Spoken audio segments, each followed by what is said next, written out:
atau ada satu syariat yang diperintahkan Allah di dalam Al-Quran dan dicontohkan oleh Rasulullah SAW dalam As-Sunnah. Namun banyak di antara kaum muslimin yang tidak mengetahui bahwa ini adalah ritual yang dicintai oleh Allah Subhanahu wa Ta'ala. Ritual itu bernama tafakkur. Allah sebutkan di dalam beberapa ayat dalam Al-Quran tentang perintah untuk bertafakkur ini. Misalnya Allah sebutkan di dalam surah Saba ayat yang ke-46. Ketika Allah Subhanahu wa Ta'ala berfirman, A'udzu billahi minasyaitonir rajim. Qul innama a'idukum biwahidah an taqumu lillahi masna wa furada thumma tatafakkaru.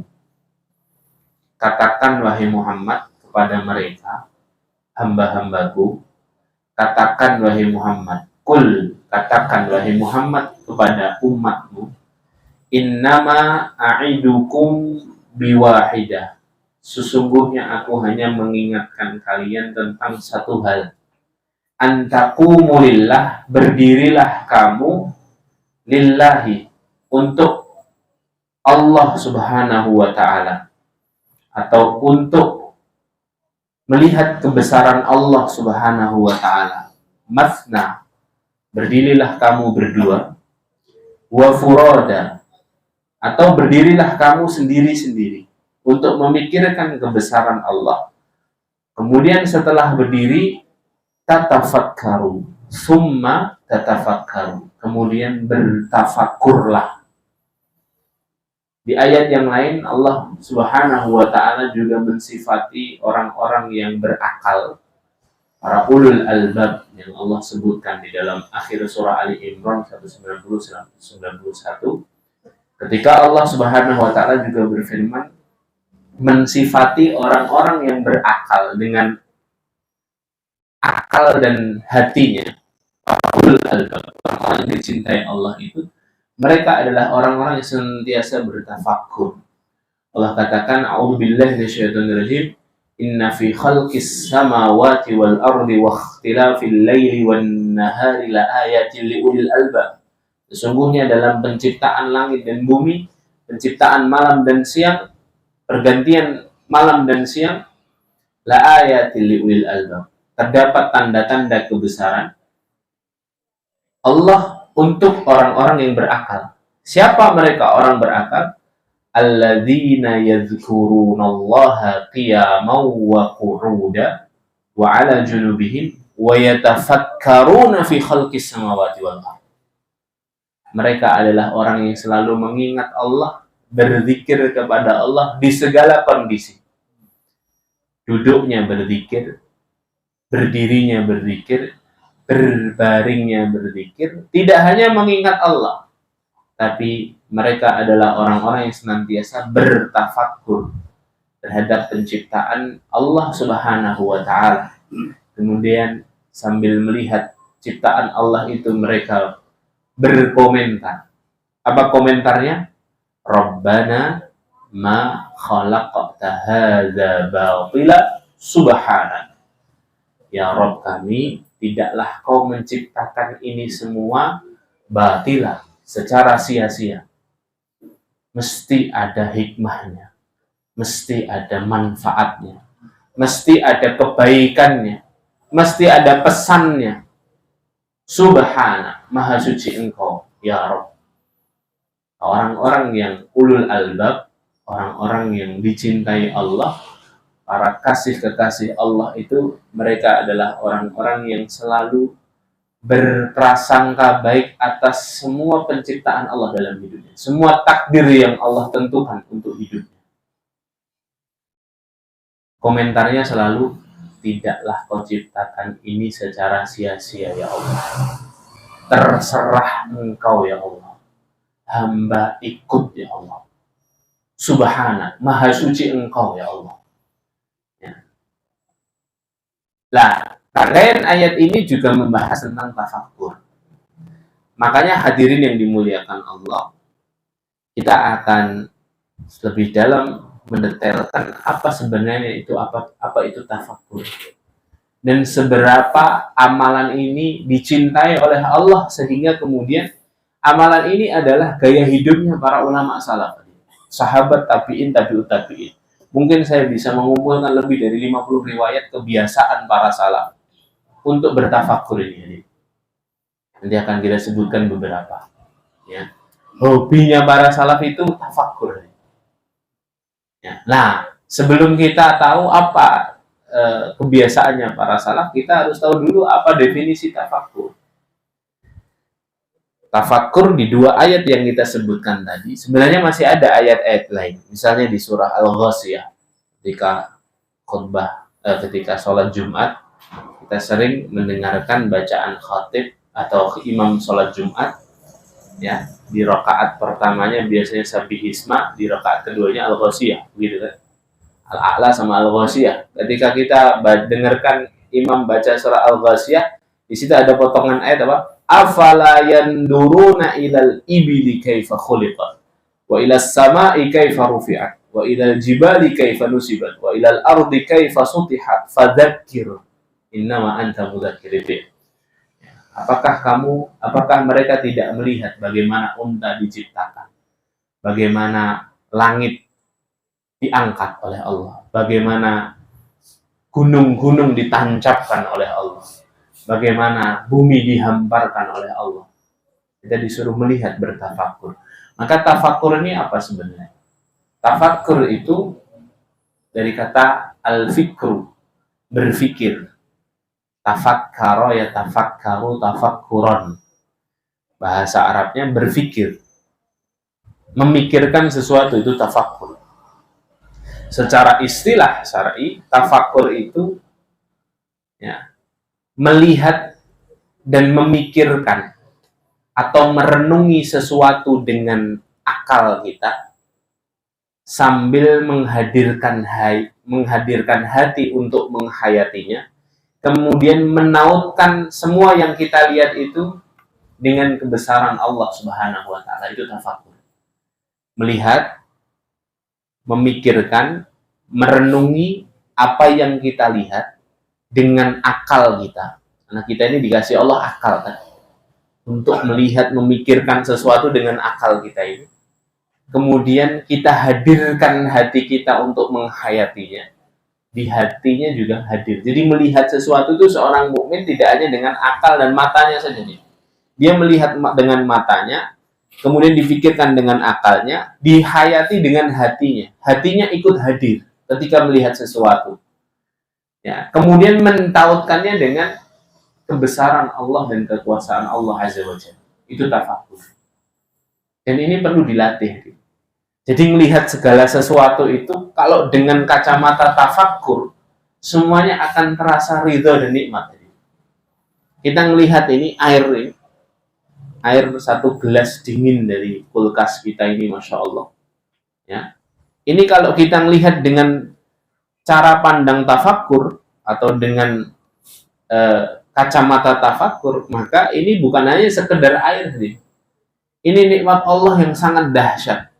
Ya, bermula dari air laut yang kemudian menguap ke atas langit, ya, kemudian menjadi awan-awan yang ditiup oleh Allah dengan angin, dengan seizin Allah sampai ke daratan, kemudian turun air hujan, turun di pegunungan, kemudian meresap ke bawah tanah, kemudian bebatuan yang ada di dalam tanah mengumpulkan air-air itu menjadi satu, sampai karena rasa takutnya kepada Allah, yahbitu min khasyatillah, batu-batu ini kemudian jatuh dan membuka tampungan air yang sudah banyak itu, kemudian muncullah sumber air.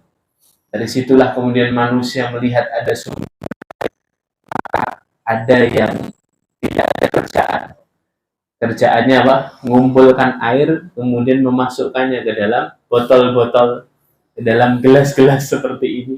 Akhirnya jadilah pekerjaan yang menghasilkan uang. Baru kemudian dikardusi, dijual di toko-toko, sampai kemudian dibeli oleh takmir Masjid An-Nur Mirah atau diterima dari donatur, kemudian dimasukkan, ditata ke dalam kulkas. Kemudian kita karena haus mengambilnya dan meminumnya. Maka kalau kita tafakuri prosesnya begitu panjang, ternyata memang air yang begitu panjang prosesnya itu sampai ke mulut kita, sampai membasahi kerongkongan kita, itu semuanya atas izin Allah. Sehingga ketika kita minum satu tenggakan saja, kita akan mengucapkan Alhamdulillah, Maha Suci Engkau ya Allah. Air dari laut ke langit, digiring angin, turun ke gunung, diserap oleh tanah, ya, kemudian menjadi satu tampungan yang besar, kemudian jebol jadi sumber air, jadi mata air, ditampung oleh manusia, dibawa ke permukaan, diadani satu-satu, kemudian alhamdulillah. Agar kita melihat sesuatu itu dengan kacamata tafak, semuanya menjadikan kita ridho, berprasangka baik kepada Allah Subhanahu wa Ta'ala. Nah, itulah tafakur. Dan tafakur ini, menurut penjelasan para ulama, adalah ibadah yang sangat dicintai Allah. Bahkan tidak jarang para ulama itu yang kemudian menyebutkan bahwa amalan tafakur itu lebih besar daripada amalan yang lainnya. Misalnya Imam Al-Hasan Al-Basri, yang kita kenal, ulama tabi'in mulia, wafat 110 Hijriah. Beliau mengatakan, inna min afdalil amal al-wara'u wa tafakkur. Sebaik-baik amal itu satu wara', dua tafakkur, kata beliau. Wara' itu berhati-hati agar tidak jatuh pada keharaman. Yang kedua, Pak, tafakkur. Ya. Bahkan bukan hanya ulama tabi'in, ulama sahabat, Abdullah ibnu Abbas radhiyallahu anhu, beliau sampai mengatakan, raq'atani muqtasidatani fi tafakkurin khairun min qiyami lailatin wal qalbu sahid. 2 rakaat salat sunnah yang di dalamnya dipenuhi dengan tafakkur. Jadi salat Allahu Akbar, dia betul-betul membayangkan dan merenungi maha besarnya Allah Subhanahu wa Ta'ala. Ketika dia mulai membaca Al-Fatihah, ketika dia membaca doa iftitah, Allahumma ba'id baini wa baina khotoya, dia menyesali dosa-dosanya. Ya Allah, jauhkan dosaku dari diriku. Ya Allah, bersihkan diriku dari dosa. Kama yunaqqa thawbul abyadu minad danas. Sebagaimana kau bersihkan, ya, baju yang putih dari kotoran. Ketika membaca itu dia menyesali dosa. Mulai Al-Fatihah dia mulai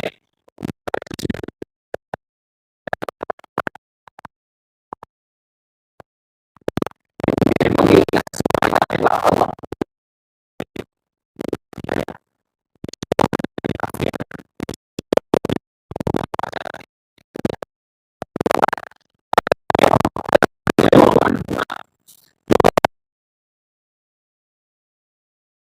Ketafakuran khairun min qiyami lailatin, lebih baik daripada sholat malam semalam suntuk wal qalbu sahid. Sedangkan orang yang sholat malam itu hatinya lalai dari Allah. Jadi sholatnya hanya banyak-banyak, ya, sholatnya hanya lama-lamaan, hanya menghabiskan juz 1, juz 2, juz 3, sedangkan dia sholat dalam kondisi terpaksa, dalam kondisi ya ikut-ikutan lah, ya, yang lain sholat masa saya nggak sholat, misalnya begitu. Hatinya lalai, hatinya lupa. Itu masih lebih mending 2 rakaat sholat sunnah yang penuh dengan ketafakuran itu, ya. Bahkan, ya, ada, hadirin muliakan Allah, para sahabat itu punya kebiasaan, ternyata kebiasaannya itu tafakur. Misalnya Abu Darda radhiyallahu anhu, datang seorang tabi'in mulia bernama Aun bin Abdillah, datang ke rumahnya Ummu Darda saat Abu Darda ini meninggal. Ya, qultu li Ummi Darda, aku bertanya kepada Ummu Darda, istrinya Abu Darda, ayu ibadati Abi Darda kana aktsar. apa ibadahnya Abu Darda selama hidupnya, kok ini yang ngelayat begitu banyak ini, segini banyaknya ini, ibadahnya Abu Darda semasa hidup yang paling banyak itu apa? Apa jawaban Ummu Darda? Ummu Darda tidak menjawab dia banyak qiyamul lailnya. Ummu Darda tidak menjawab dia banyak puasa sunnahnya. Ummu Darda tidak menjawab dia banyak sodakohnya. Ummu Darda pun tidak menjawab Abu Darda ini adalah seorang yang panjang iktikafnya, panjang sholatnya. Tidak. Ummu Darda jawabnya apa? Ibadah yang paling banyak dikerjakan Abu Darda apa? At-tafakkuru wal-i'tibar. Banyak bertafakur dan banyak mengambil ibrah, pelajaran. Jadi Abu Darda itu banyak merenung daripada amalan yang lain. Merenung, memikirkan sesuatu. Kalau bahasa kitanya ngelamun. Ngalamun. Ngalamun itu bahasa Jawanya. Kalau bahasa syar'inya itu tafakur. Jadi orang ngalamun itu sebenarnya bisa bernilai ibadah kalau dia memenuhi syarat tafakur tadi. Jadi kayak ngerenung lihat jalan, ada orang lewat jalan kaki, ada orang naik motor, ada orang naik mobil bagus, kemudian orangnya keluar, ya. Kita melihatin kejadian yang ada di sekitar kita. Kemudian kita menghadirkan akal dan hati kita, kemudian kita mentautkan bahwa itu adalah kebesaran dan kekuasaan Allah terjadi atas kebesaran dan kuasa Allah Subhanahu wa taala. Itu bernilai ibadah dan itu ternyata ibadah yang sangat dicintai oleh Allah. Dari situlah kemudian hati nurani kita ini akan terus menyala. Ya. Kita akan bisa mengambil banyak hikmah dan pelajaran, ya, dari proses tafakkur itu. Sahabat Abu Dzar radhiyallahu anhu. Kalau tadi Abu Darda, kalau ini Abu Dzar, ya. Ada seorang dari Ahlul Basrah datang ke Ummu Dzar, ya, datang dari Basrah, jauh-jauh dari Irak, ya, ba'da mauti Abi Dzar, setelah Abu Dzar meninggal. Jadi beberapa hari setelah Abu Dzar meninggal, ada seorang tabi'in datang kepada Ummu Dzar untuk menanyakan amalan-amalnya Abu Dzar. Tanya akhirnya orang ini kepada istrinya Abu Dzar, Ummu Dzar, ya, tentang ibadahnya Abu Dzar yang paling sering dilakukan.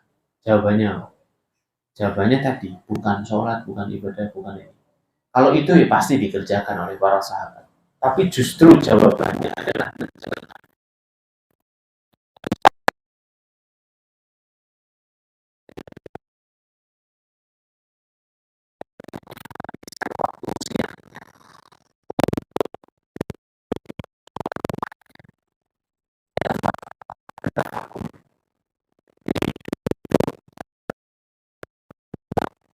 langit, ya, lihat kejadian, lihat memori-memori yang dia ingat, sampai bertafakur. Ya. Ini menunjukkan bahwa tafakur itu amalnya. Al-Basri itu sampai mengatakan at-tafakkuru sa'atan khairun min qiyamil lailah. 1 jam bertafakur itu lebih baik dan lebih dicintai Allah daripada sholat malam semalam suntuk. Kenapa? Karena kalau 1 jam tafakurnya berkualitas, menambah rasa takutnya kepada Allah, mengingatkan dirinya kepada Allah, bisa menguak banyak hikmah dalam kehidupan takdir hidupnya. Itu jauh lebih baik daripada semalam suntuk kemudian orang ini ya sholat malamnya hanya sekedar sholat malam saja, ya, sholat malam saja, ya, formalitas saja, banyak-banyakan rakaat saja. Hanya alasan Al-Basri sampai bilang seperti itu. Nah inilah hadirin muliakan Allah, ibadah yang sepertinya penting untuk kita latih hadirin dan untuk kita biasakan, terutama di zaman yang seperti sekarang ini, zaman yang masya Allah tabarakallah, ya, subhanallah, ya, fitnahnya begitu besar, bedakan mana benar mana yang salah ini sulit, ya, zaman yang samar ini, samar, mana yang benar mana yang kelihatannya benar, mana yang salah dan mana yang kelihatannya salah, ya, itu masya Allah, ya, itu sulit luar biasa. Makanya harus banyak waktu untuk merenung, ya. waktu untuk bertafakur. Bahkan ada seorang ulama mengatakan, ya, Ibrahim An-Nakhai, ya, ketika ditanya oleh muridnya, innaka tutilul fikra, kenapa kau ini sering sering diem lama, mikir kok lama, itu kenapa, Syekh? Kenapa ini? Duduk lama, termenung, nggak banyak ngomong, nggak sibuk ini itu, tapi duduk saja termenung, itu kenapa, Syekh? Katanya. Kenapa kamu banyak bertafakur? Jawabannya Ibrahim An-Nakhai, Bang. Al-fiqratu mukhul aqli. Tafakur itu mesinnya akal. Intinya akal itu ya tafakur itu. Kalau kita dikasih akal tapi nggak pernah tafakur, ya itu mubazir akalnya. Ya. Nggak pernah dipakai untuk berpikir, melihat sesuatu, merenungi, menghadirkan hati, mentautkan kepada kebesaran Allah. Ya, itu ya apa gunanya dikasih akal, gitu ya. Makanya para salafus saleh mengatakan, karena adadun min ahlil ilmi wal hikmati yuqilunal julusa wat tafakur. Orang-orang di zaman kami dari kalangan salaf dan orang-orang sebelum kami dari kalangan ahlul ilmi dan ahlul hikmah, mereka punya kebiasaan yang sama. Apa kebiasaannya? Yutilunal julusa wat tafakur. Mereka memperpanjang duduknya dan mereka memperpanjang tafakurnya kepada Allah. Ya. Nah inilah hadirin yang dimuliakan Allah, yang penting sekali untuk kita biasakan. Ada kisah lucu dari kalangan salaf. Ada seorang ulama dulu namanya Dawud At-Ta'i. Dawud At-Ta'i rahimahullah ini diriwayatkan kalau malam tiba dia biasa naik ke atap rumahnya, dia melihat bulan dan bintang, melihat langit, merenung lama gini, kemudian tahu-tahu nangis dia. Kenapa? Karena memikirkan kebesaran dan kekuasaan Allah yang begitu dahsyat. Jadi dia ulama dulu, jadi melihat bulan aja nangis, jadi melihat bintang itu nangis. Ya Allah, betapa Allah mengatur alam raya ini begitu sempurna. Ya, bintang yang gemerlap,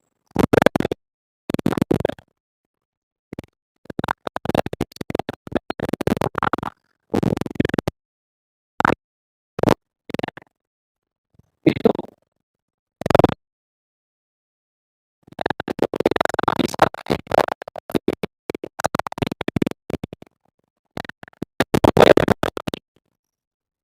dia melihat, mengingat kebesaran Allah, kemudian dia menangis.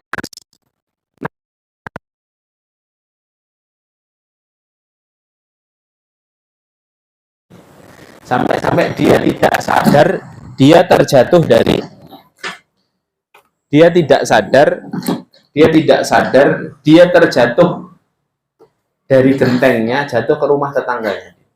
Bodak gitu, malam-malam dia jatuh. Fawataba sahibud dar min firash. Tetangganya udah tidur tadi. Tangganya bangun, terbangun kaget kan. Dia beranjak dari tempat tidurnya, wa biyadihi saif. Kemudian dia segera ngambil pedang. Donna annahu lissun. Tetangganya ini ngira ada maling masuk. Ada maling masuk kan, dibawa pedang begini. Falamma nadhara ila Daud, ketika tetangganya ini melihat bahwa ternyata yang jatuh berisik tadi adalah Daud, tetangga rumahnya. Wada'a saifahu, dia meletakkan pedangnya. Fasa'ala Daud, faqala, dia bertanya kepada Daud, man dzalladzi tarahaka minas sapah ya Daud? Apa yang menyebabkan kamu jatuh dari atapmu kok sampai ke rumahku, ngaget-ngageti orang tidur aja? Apa? Kok kamu bisa jatuh, itu kena apa? Jawabannya Daud apa? Daud At-Ta'i. Ma sya'artu bidzalika syai'a. Loh, aku jatuh loh. Aku nggak ngerasa itu kalau jatuh. Ya. Saking fokus dan khusyuknya bertafakur itu, jatuh dari genteng rumahnya nggak kerasa. Karena yang dia bayangkan tadi, kuasanya Allah, kebesarannya Allah. Sehingga kemudian dirinya itu merasa sangat kecil, kerdil, lemah, fakir di hadapan Allah sampai dia menangis.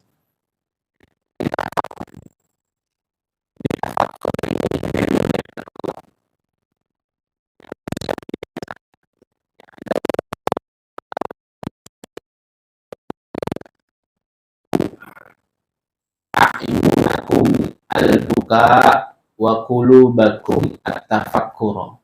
Biasakanlah matamu untuk menangis dan biasakanlah hatimu untuk bertafakur. Nah, berarti tafakur itu modalnya ternyata bukan hanya mata dan akal. Hati juga harus dihadirkan biar kita bisa bertafakur. Ya, jadi ulama salaf dulu itu kebiasaannya matanya itu menangis, hati dan akalnya itu bertafakur kepada Allah Jalla Jalaluhu. Ya. Lah tafakurnya soal apa? Bukan soal dunia. Kalau tafakurnya soal dunia itu justru menggelapkan mata kita. Ya, kata Abu Sulaiman rahimahullah, at-tafakkuru fid dunya hijabun 'anil akhirah. Memikirkan dunia terus-menerus itu menghalangi kita dari mengingat akhirat. Hijab, ada penutup untuk memikirkan akhirat nanti. Wa uqubatun li ahli wilayah. Memikirkan dunia itu hukuman bagi para kekasih Allah. Ahlul wilayah itu para wali-wali Allah itu kalau sudah sibuk mulai mikirkan dunia itu hukuman. Itu bukan nikmat, itu hukuman. Dipikirkan cuma dunia, ini, itu, laba, ini, kerjaan. Tidak pernah mikir akhirat. Tafakurnya sama dunia, itu ukubah, itu hukuman. Tapi apa kalau kata-kata beliau berikutnya? Wattafakuru fil akhirah, adapun mentafakuri akhirat.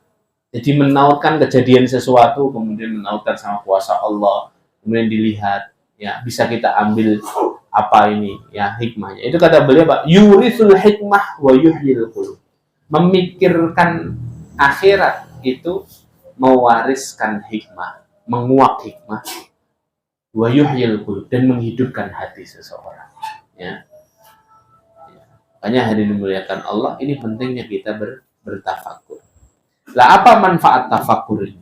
Ya, apa manfaat tafakur? Mengapa tafakur ini menjadi amal yang sangat dicintai Allah dan diperintah oleh Allah? Tsumma tatafakkaru tadi. Kemudian bertafakurlah. Ya, para ulama menyebutkan beberapa faedah dari tafakur ini. Yang pertama, tafakur itu menjadikan seseorang mengingat Allah. Ya. Menjadikan seseorang mengingat Allah. Makanya tadi, afala yanduruna ilal ibili kaifa khuliqat. Lihatlah, apakah mereka tidak melihat kepada unta, bagaimana unta diciptakan. Kita melihat unta itu sudah bisa mengingat Allah. Kenapa? Karena ternyata dalam tubuhnya unta itu ada banyak sekali kelebihan. Ya. Ada kitab khusus membahas tentang mukjizat Al-Quran dalam tubuh binatang. Jadi binatang-binatang yang Allah sebutkan dalam Al-Quran itu semuanya binatang-binatang yang ada faedahnya. Ya. Ada faedahnya, ada pelajaran yang bisa diambil. Termasuk unta. Unta itu disebut Allah dengan nama yang macam-macam di dalam Al-Quran kan. Nakoh, ibil, kemudian apa? Badanah. Kemudian apa lagi? Jamal. Macam-macam gitu ya. Nah, apa ini? Unta itu ternyata, kata para ulama, ada buku judulnya Mukjizat Al-Quran dalam tubuh binatang. Ini karyanya Yusuf Ahmad Al-Hajj, ya, itu seorang ulama I'jazil Quran. Jadi ulama yang suka membedah mukjizat-mukjizat dalam Al-Quran. Ada buku berseri itu ya bukunya. Beliau mengatakan dalam diri unta itu ada banyak sekali kelebihan, ada 9 kelebihan. Saya nggak hafal, cuman yang saya ingat itu satu unta itu kalau berjalan dia bisa berjalan di padang pasir tanpa minum ya selama 2-3 pekan. Unta itu kalau sekali minum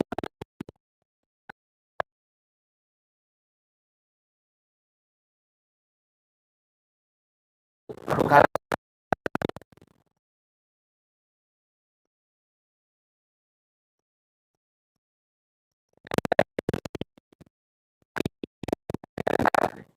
sehingga menyebabkan dia itu duduk di mana saja dia tidak pernah kesakitan karena ada bantalnya. Disesuaikan sama alamnya padang pasir mereka unta-unta ini hidupnya, maka Allah berikan bantalan. Yang ketiga, unta itu di matanya itu ada filter. Maka Anda lihat kalau unta jalan di padang pasir kan santai, Pak, Tidak pernah merem kan? Tidak pernah kelilipan. Dan tidak pernah pakai kacamata. Kenapa? Karena ternyata ada filternya yang menghalangi debu-debu pasir itu masuk ke mata. Ini santai saja. Belum nanti kita bicara soal susu unta yang menyehatkan. Air kencing unta. Satu-satunya kotoran hewan yang boleh untuk diminum sebagai sarana pengobatan cuma air unta, air kencing unta. Ya. Ini diperintahkan sama Rasulullah berobat dengan air kencing unta. Ya. Padahal semua kotoran hewan itu najis. Walaupun ada sebagian mazhab mengatakan kotoran hewan yang halal dagingnya itu tidak najis. Ya, tidak najis. Tapi para ulama sepakat kotoran itu haram. Kecuali kotoran unta jika digunakan untuk berobat. Tapi kalau untuk talazzudan tetap haram. Para ulama sepakat. Talazzudan itu nyicip. Saya penasaran nih ada kencing unta, saya tak nyoba lah. Nyicip ini haram hukumnya. Dia harus untuk apa? Pengobatan. Ya. Dan ternyata diteliti kan oleh para ilmuwan hari ini, ternyata kencing unta yang disabdakan Rasulullah itu ternyata cocok untuk pengobatan kanker dan sejenisnya. Masya Allah, tabarakallah. Itu baru unta. Belum nanti kita lihat afala yanduruna ilal ibili kaifa khuliqat wa ilas sama'i kaifa rufi'at. Lihat langit. Tadi seperti Dawud At-Ta'i tadi. Melihat langit kok bisa sampai nangis itu kan. Betul-betul dia menghadirkan hati dengan penuh keimanan. Wa ilal jibali kaifa nusibat. Lihatlah pegunungan yang tinggi ya. Yang menancap di atas buminya Allah ini sebagai penyeimbang alam ini. Ya. Gunung-gunung ini kan seperti pasak dia. Allah jadikan itu seperti pasak kan. Ya, agar bumi ini tidak bergoyang, bumi ini tidak berguncang. Ya. Gunung itu kita lihat ya. Bagaimana Allah ciptakan gunung. Apalagi kalau kita pas dari gunung kan dilihat itu Masya Allah tabarakallah. Ada panorama keindahannya tidak bisa diceritakan. Bahkan tidak bisa diwakili dengan foto sekalipun kan. Nah, kita disuruh mentafakuri itu. Kemudian bumi bagaimana dihamparkan. Aneka ragam pohon-pohonan, tanaman-tanaman, bebatuan, ya. Masya Allah. Buah-buahan, sayur-sayuran. Dari asal muasal yang sama. Dari langit kan semua rezeki itu. Dari air hujan yang sama. Tapi ketika sudah nempel ke tanah, hasilnya beda. Masya Allah. Tabarakallah. Nah, ayat ini hadirin memuliakan Allah dipertanyakan oleh para orientalis ya. Orang-orang kafir yang mencoba untuk mengkritisi Al-Quran itu baca ayat ini kemudian mulai mengkritik ya. Apa faedahnya Allah menyebutkan unta di awal padahal 3 makhluk selanjutnya kan langit, gunung, bumi. Harusnya bukan ibil ini ayatnya salah ya. Orang-orang liberal jadi mereka mengkritisi Al-Quran dan mengatakan ini harusnya ibilun. Lamnya ada tasdidnya. Bukan ibil. Kalau ibil itu unta. Kalau ibilun itu awan. Harusnya awan ini. Ya kan jadi pas. Ada awan, ada langit, ada gunung, ada bumi. Nah ini baru pas. Ya. Tapi ya ayat kalau buatan manusia itu mesti ya, ibil itu makanya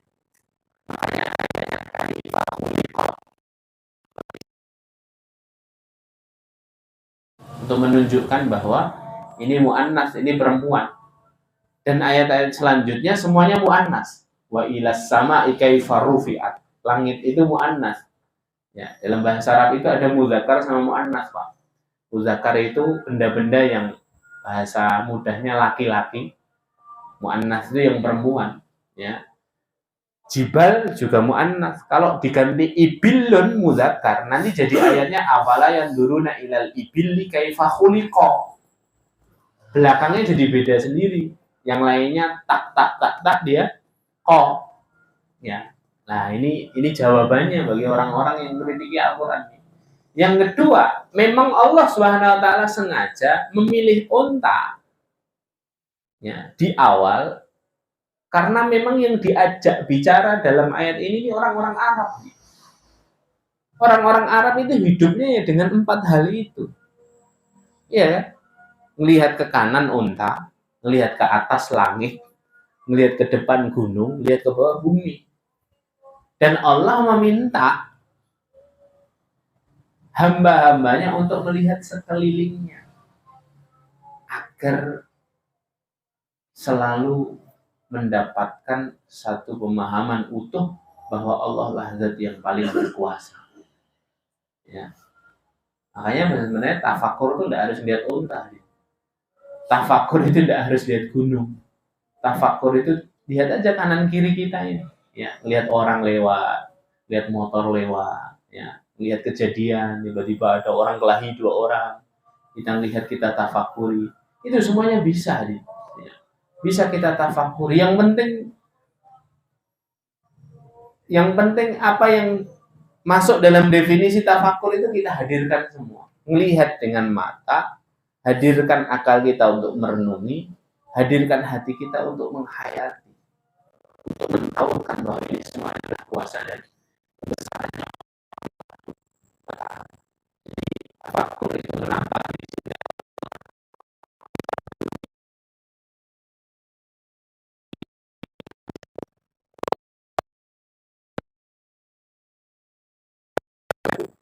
ada kebesaran Allah kan? Ada kuasanya Allah. Melihat mata kita ini, ya, dengan mudahnya kelopak mata kita, ya, bergerak secara otomatis, ya. Kelopak mata ini hadirin, ini ada saraf khusus yang nyambung ke otak. Ini kalau sarafnya putus, jadi ini tidak bisa nih. Ada debu langsung tiba-tiba nutup, ada angin tiba-tiba nutup, ini tidak bisa. Ini kuasanya Allah nih, mahal sekali harganya. Saya pernah baca di internet itu satu berita nih. Tidak tahu di negara mana, di luar negeri, ada orang itu yang Allah uji dengan saraf kelopak matanya nggak nyambung ke otaknya. Jadi dia ini harus mengkontrol kelopak matanya ini secara manual. Coba. Jadi kalau pas bangun tidur itu nggak bisa buka sendiri, Pak. Begini. Jadi harus dibuka, terus dia selotip, ditempelkan di sini. Kalau sudah ngantuk, nggak bisa nutup. Kita kan kalau ngantuk mesti nutup sendiri ya.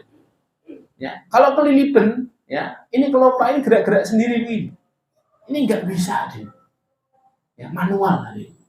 Ini baru bahas kelopak mata, belum bahas hidung, belum bahas telinga, ya, dengarkan suara begitu sempurna, belum bahas matanya, belum bahas lidah kita yang bisa merasakan asin, asam, pedas. Semua lidah kita ini sempurna, gitu. Gigi yang Allah jadikan berurutan, ada gigi taring, ada gigi seri, ada geraham, atas, bawah, ada gigi terakhir yang muncul tiba-tiba ketika kita sudah besar. Semuanya ada faedahnya. Saya pernah diskusi dengan dokter, ada beberapa jamaah itu dokter gigi. Jadi orang itu kalau sudah beranjak dewasa biasanya gigi terakhirnya muncul ya. Gigi terakhir nih, kanan, kiri, bawah, atas. Kadang-kadang ada yang cuma 2, kadang 4 keluar semua. Pas keluar kan biasanya kita ngerasa sakit gitu. Kadang-kadang nyundul daging ya, rasa sakit itu. Kemudian saya tanya, kenapa? Saya tanya ke para dokter gigi, kenapa Allah jadikan gigi terakhir itu muncul belakangan? Saya bilang begitu. Dan seringnya jadi masalah kan? Seringnya sakit, ada yang nyundul gigi sebelahnya harus operasi gitu ya. Ya, kenapa kok Allah jadikan itu? Jawabannya para dokter gini. Dalam ilmu kedokteran itu gigi terakhir itu tidak ada faedahnya, Ustaz. Nggak ada manfaatnya, Ustaz. Lah kok bisa nggak ada manfaatnya? Allah ciptakan sesuatu mesti ada manfaatnya. Saya tanya itu, kemudian mereka mengatakan dalam sejarahnya, Ustaz, rahang gigi manusia, rahang manusia ini besar, Ustaz. Karena dulu leluhur nenek moyang kita ini itu orangnya gede-gede. Semakin kesini, semakin bertambah zaman, semakin orang itu tambah kecil, tambah kecil, tambah kecil. Dan jumlah giginya sama. Sehingga kemudian ketika rahangnya semakin mengecil, giginya giginya tetap sama jumlahnya dari dulu, maka gigi terakhir ini tidak ada faedahnya. Terus saya merenung, nggak mungkin lah nggak ada faedahnya. Mesti ada faedahnya.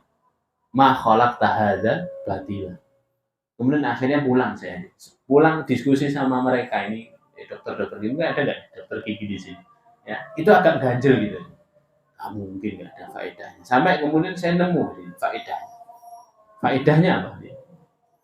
Faedahnya ya sakit itu sendiri, ya sakit itu kan faedah, ya bisa jadi Allah jadikan gigi terakhir ini sebagai kafarat dosa, ya, ya kafarat dosa itu kan faedah ini, menggugurkan dosa kan orang sakit itu. Terus saya ketemu lagi sama dokter-dokter ini, Pak Dokter sama Bu Dokter ini. Saya sudah ketemu faedahnya Pak Bu, saya bilang, apa Ustaz faedah? Faedahnya satu, orang kalau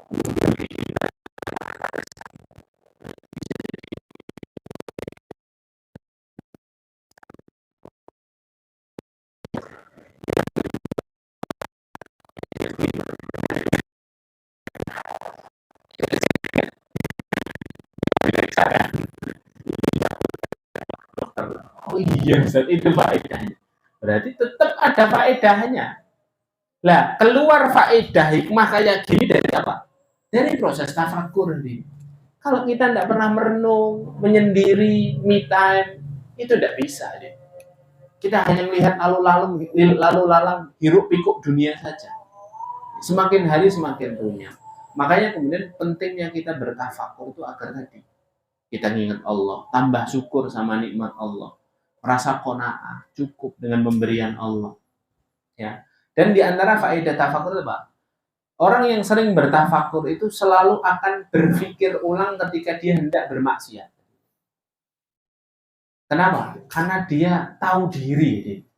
Orang kalau banyak bertafakur itu dia merasa malu mau maksiat sama Allah. Itu segini banyak nikmat yang Allah berikan. Bahkan kita selesai maksiat pun Allah tidak hentikan rezeki kita loh. Ya enggak? Berapa kali kita jatuh dalam kemaksiatan? Selesai maksiat itu kalau hatinya masih hidup itu mesti ada rasa penyesalan. Ya Allah. Ya. Tapi pernah enggak kita berpikir, kita bermaksiat, khusyuk bermaksiat, Allah enggak hentikan rezekinya buat kita.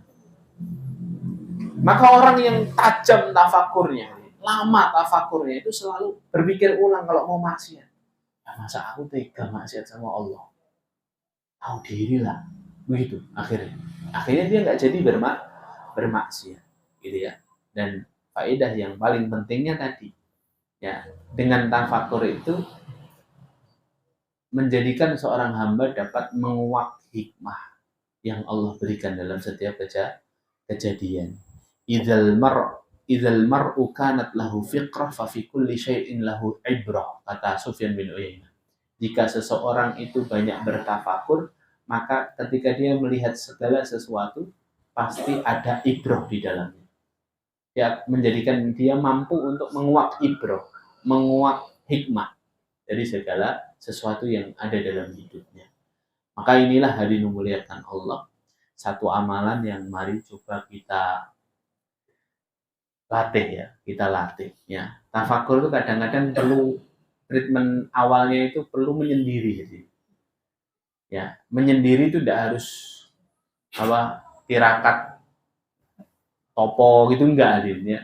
Cukup menyendiri sebentar di pojok masjid, iktikaf, niatkan iktikaf kemudian merenung. Ya, merenung sama kejadian hari ini. Atau kalau Anda tidak kondusif di masjid yang biasa Anda sholat, kadang-kadang, ini saran saya, ini saran pribadi, tidak ada nih, sarannya salah, tidak ada. Nah, ini saran pribadi. Kadang-kadang kita perlu nyari masjid yang orang-orang masjid itu tidak kenal kita.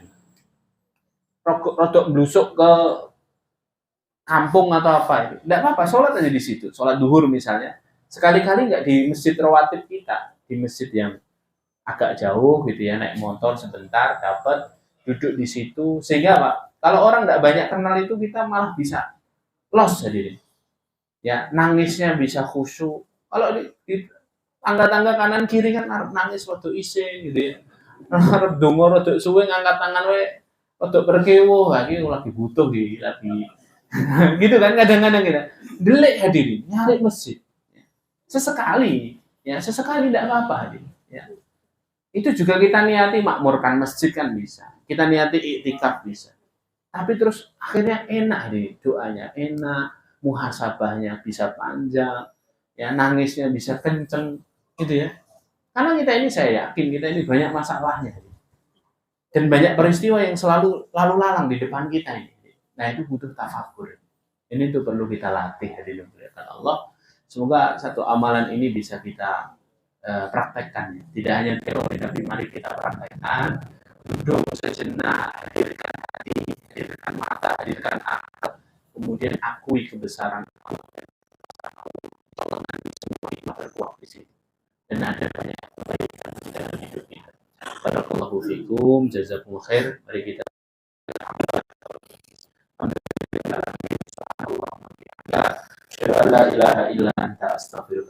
Assalamualaikum warahmatullahi wabarakatuh.